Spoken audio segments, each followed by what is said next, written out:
Kamu mengusirku, membenciku, bahkan membunuhku. Tetapi aku tidak pernah membencimu. Karena meski nyawaku terhenti di tanganmu, darahmu adalah warisan terakhir yang bisa kuberikan untuk anak-anakku. Sebab aku terbang bukan untuk melukai, tapi untuk memberi kehidupan. Hanya Tuhan yang tahu seberapa jauh aku sanggup terbang demi itu. Bayangkan, di tengah gelapnya malam, seekor nyamuk betina terbang ratusan meter, bahkan kilometer, hanya demi satu tujuan, mencari darah. Bukan untuk dirinya sendiri, tapi untuk anak-anaknya yang belum lahir. Kita selalu mengutuknya.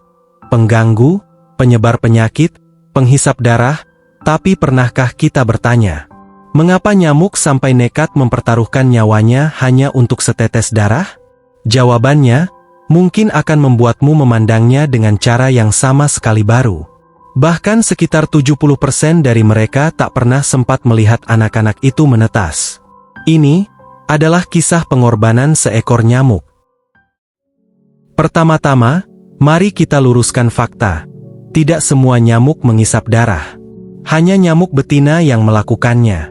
Nyamuk jantan, mereka adalah vegetarian sejati, hanya mengisap nektar bunga. Nyamuk betina membutuhkan protein dari darah untuk memproduksi telur. Tanpa itu, siklus hidup mereka terhenti.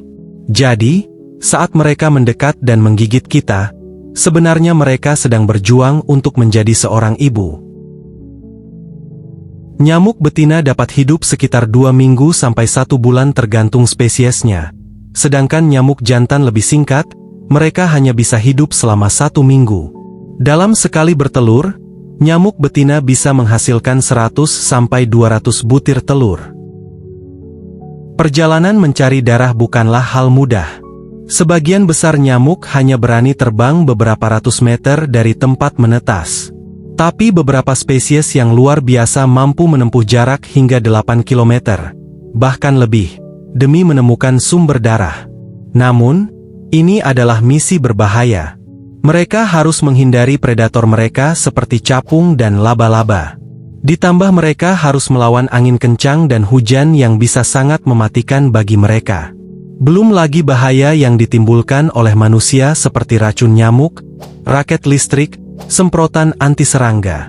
Hasilnya, menurut beberapa studi lapangan, tingkat kematian nyamuk betina di alam liar sangat tinggi. Bahkan jika kita ambil skenario terburuk, sebagian besar nyamuk mungkin tak pernah sempat bertelur. Saat seekor nyamuk betina berhasil menembus kulit kita, dia menggunakan mulut seperti jarum suntik bernama proboscis. Dia mengisap darah, sambil menyuntikkan air liur yang mengandung enzim anti pembekuan. Itulah yang membuat kulit kita gatal. Setelah perutnya penuh, tubuhnya jadi berat. Terbangnya lambat. Dia jadi sasaran empuk pemangsa. Risiko kematiannya meningkat 500%. Tapi dia tetap melakukannya, karena nalurinya berkata, lebih baik aku mati daripada telur-telurku tak jadi nyamuk. Setelah itu dia akan langsung mencari tempat bertelur. Bisa di genangan air hujan, wadah bekas, hingga lubang pohon. Di sanalah, generasi baru akan dimulai. Tapi ingat, setiap gigitan yang berhasil, mungkin adalah hasil dari perjalanan panjang yang penuh risiko. Kita melihatnya sebagai gangguan. Dia melihatnya sebagai pengorbanan. Memang, nyamuk membawa penyakit berbahaya.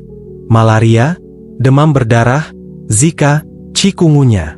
Namun di sisi lain, mereka adalah bagian penting dari ekosistem. Larva nyamuk menjadi makanan ikan dan serangga air. Nyamuk dewasa menjadi santapan sebagian besar reptil dan laba-laba. Tanpa mereka, rantai makanan akan terganggu. Jadi, meskipun kita tak akan pernah memeluk nyamuk seperti hewan peliharaan, mungkin kita bisa menghargai perannya di alam. Setiap kali kamu menepuk nyamuk di tanganmu, ingatlah, itu mungkin seekor ibu yang sedang menjalankan misi terakhirnya. Darahmu mungkin adalah harapan terakhir untuk anak-anaknya. Apakah itu membuatmu merasa bersalah? Mungkin tidak. Tapi setidaknya, sekarang, kamu tahu kisah di baliknya.